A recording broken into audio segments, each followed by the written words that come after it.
The Battle of Gallipoli, the defeat that made a nation. Australians regard the Gallipoli Campaign as a great sign of pride, the first Australians ever to leave their home and fight for the Empire overseas. The Empire called, and they answered. Australia rose to the occasion and planted their flag to proclaim, "We are worthy of the Empire." But it didn't go so well, just like the rest of the First World War. The Gallipoli Campaign quickly became a quagmire, largely thanks to the commanders' lack of consideration for their own soldiers' lives and the contempt for their enemy's skill in battle. In 1914, the First World War broke out in Europe, with Britain, France and Russia on one side, Germany, the Austro-Hungarian Empire, and the Ottoman Empire on the other. But by 1915, the war had basically frozen into a stalemate, with Germany unable to take Paris and the Allies unable to push through Germany. With either side unable to break through, a new front had to be created. An ambitious new plan, devised by the future Prime Minister of Britain, the First Lord of the Admiralty, Winston Churchill.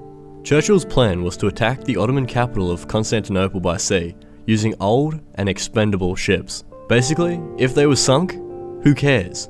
They were old ships anyway, and if the war hadn't come, they were going to be scrapped. Churchill was hoping to strike at the weakest point of the Central Powers and hopefully end the war. Attacking the Ottomans in the east would draw away Germans from the west and allow a break somewhere, and the Allies only had to do this with old ships. It was really a foolproof plan. Although it was soon obvious that the Allies couldn't just sail straight through the Dardanelles and take Constantinople by sea. Along the shores of the Dardanelles were a series of heavily fortified forts which would stop the British Navy from passing through, so these forts had to be dealt with. The original plan was just to bombard them from sea until they stopped being an issue, but this had little effect, mainly because the fleet was pretty outdated. After a heavy bombardment of the forts, the fleet assumed that it was safe to proceed. Advancing in formation, the fleet moved forward. Although they struck undetected sea mines, and with the forts not out of action and still quite effective, 3 ships were sunk and 3 were disabled. The surviving fleet quickly put it in reverse and backed up. Though the fleet was considered expendable to the High Command, the admirals who were serving there, they spent their youth serving on these ships, and they refused just to let them be used as fodder. Unwilling to sacrifice the ships, the British Admiralty decided that ground forces would need to be deployed to take out the forts, and defend what would be considered expendable ships. The British Field Marshal in overall command, Horatio Herbert Kitchener, ordered troops to do exactly what the Allies were hoping the Germans would do, and begun to redirect ground forces from the Western Front to support the combined naval operation in the east, with plans of clearing the Dardanelles and opening the way to Constantinople, although the delay that it took in planning gave time for the Ottomans to dig in and prepare for the fight. The Gallipoli Landings, April 25, 1915. Under the command of General Sir Ian Hamilton, Allied infantry were to land at the Gallipoli Peninsula. These forces were to cross the peninsula and capture the Ottoman forts at Kilitbehir. Capturing these forts would allow the fleet to pass through the narrows of the Dardanelles unmolested.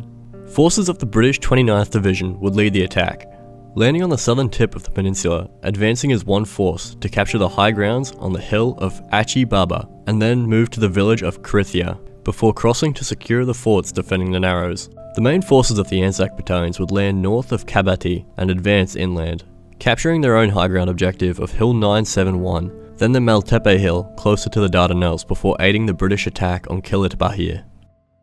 The landings at Anzac Cove. On the 2nd of May, the Australian and New Zealand Army Corps was ordered to land and capture the high ground of Baby 70, off Russell's Top and Queen's Post. The initial advance went well, but was eventually repelled as night fell and thousands on both sides were killed in the fighting. General Hamilton, in command of the Anzacs, moved the Australian 2nd Infantry and the New Zealand Infantry Brigade from Anzac Cove to aid British operations in Helles for the upcoming Battle of Krithia. Ultimately, this offensive failed, with over a third of the Anzac soldiers being wounded or killed. With only 17,000 Australians and New Zealanders on the Cove, the Ottoman High Command believed that they would be able to expel the Allied force quickly with a mass surprise on the 19th of May. 42,000 Ottomans, unaided by adequate artillery, was launched against the Anzac lines, which were actually entrenched and ready for the assault.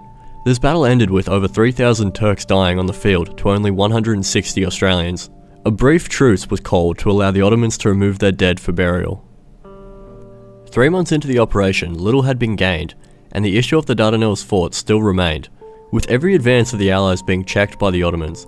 The Allied High Command had no idea what to do and just continued to attack Krithia and hoped to break through somewhere.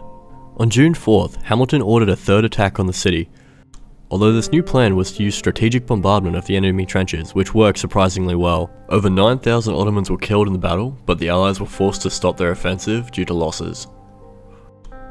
One final push. With new plans to break through the Turkish lines, the Allied command's focus turned to capturing the ridge at Sarı Bayar.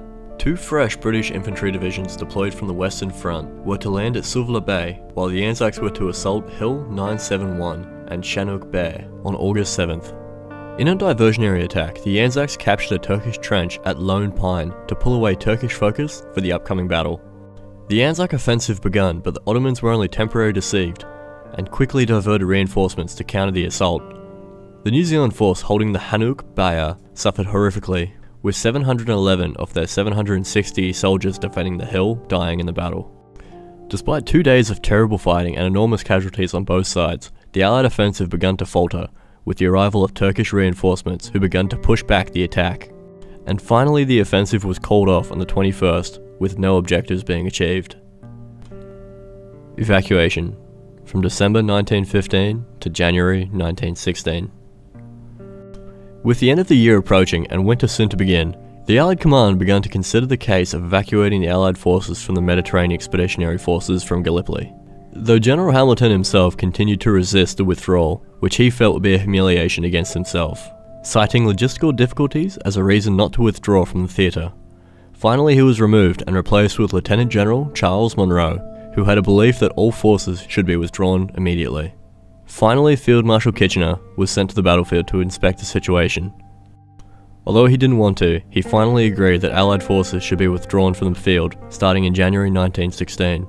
With the Ottomans still in the war, and a warm water port to Russia still not open, little to nothing had been achieved in the campaign aside from the death of thousands of soldiers on both sides. Though mainly negative, the Allied campaign was a national awakening for Australians and New Zealanders, teaching their governments that maybe it would be better to act on their own and not follow Britain so blindly in the future.